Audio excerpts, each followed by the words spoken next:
Bismillahirrahmanirrahim. Alhamdulillah, salatu wassalamu ala Rasulillah. Ikhwan dan akhwat yang dirahmati Allah Subhanahu wa taala, telah kita ketahui bahwasanya ujub adalah penyakit yang sangat berbahaya. Sampai-sampai Ibnu Mubarak rahimahullah pernah berkata, "Wala a'lamu fil musallin syai'an syarrun minal ujub." Aku tidak mengetahui pada orang-orang yang salat perkara yang lebih buruk daripada ujub. Yaitu ujub ini adalah perkara yang paling buruk yang menimpa orang-orang yang salat.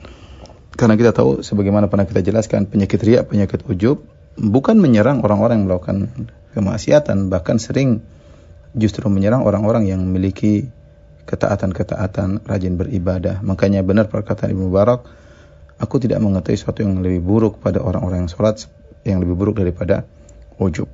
Lantas bagaimana cara kita menghindari ujub? Ada beberapa hal yang hendaknya kita renungkan agar kita bisa terhindar dari penyakit ujub. Yang pertama, ikhwan dan akhwat yang dirahmati Allah Subhanahu wa taala, kita harus menyadari bahwasanya kita bisa berhasil, ya, semuanya semata-mata karena Allah dalam urusan dunia maupun dalam urusan akhirat. Dalam urusan akhirat, Allah Subhanahu wa taala berfirman, "Walaula fadlullahi 'alaikum wa rahmatuhu ma zaka minkum min ahadin abada walakinnallaha yuzakki man yasha." Dalam surat An-Nur ayat 21.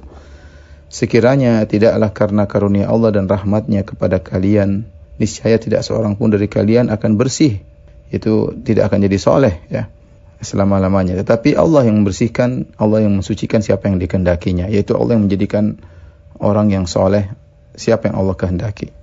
Ini menunjukkan bahwasanya kita bisa soleh, ya, kita bisa baik semata-mata dari Allah Subhanahu wa taala. Oleh karenanya Nabi SAW ketika menggali khandak, menggali parit, ya, Nabi SAW berkata, "Wallahi laulallahu mahtadaina wala tasaddaqna wala sallaina." Nabi berkata, demi Allah, kalau bukan karena Allah kita tidak dapat hidayah, kita tidak bisa bersedekah dan kita tidak bisa salat. Nabi mengakui, Nabi pun bisa dapat hidayah, Nabi pun bisa sedekah, Nabi pun bisa salat. Demikian juga para sahabat, semuanya semata-mata dari Allah Subhanahu wa taala. Karenanya inilah pengakuan yang diucapkan oleh kaum mukminin ketika mereka masuk ke dalam surga.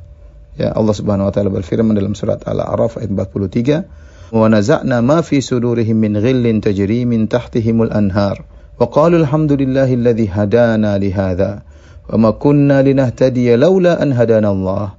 Kata Allah, kami pun mencabut segala macam penyakit hati, ya, penyakit-penyakit yang ada dalam dada-dada mereka.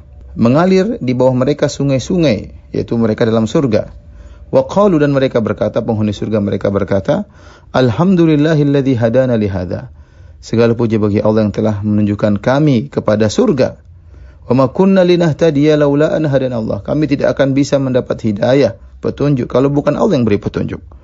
Mereka mengakui bahwasanya mereka bisa sampai ke surga dengan beramal soleh, semuanya semata-mata dari Allah Subhanahu wa taala. Oleh karena jangan pernah kita ujub dalam urusan akhirat. Kita bisa sholat, kita bisa sedekah, kita bisa berbakti sama orang tua, kita bisa nuntut ilmu, kita bisa berdakwah, kita bisa memikirkan umat. Semuanya semata-mata dari Allah.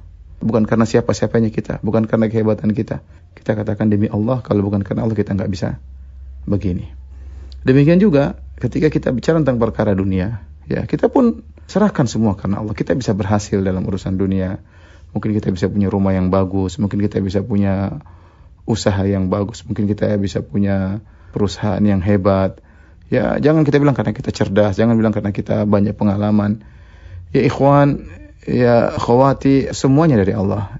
Cerdas yang kasih Allah Subhanahu wa taala. Yang berikan kita berkesempatan untuk punya pengalaman banyak juga Allah Subhanahu wa taala. Yang memudahkan urusan kita dalam bisnis kita pun Allah Subhanahu wa taala.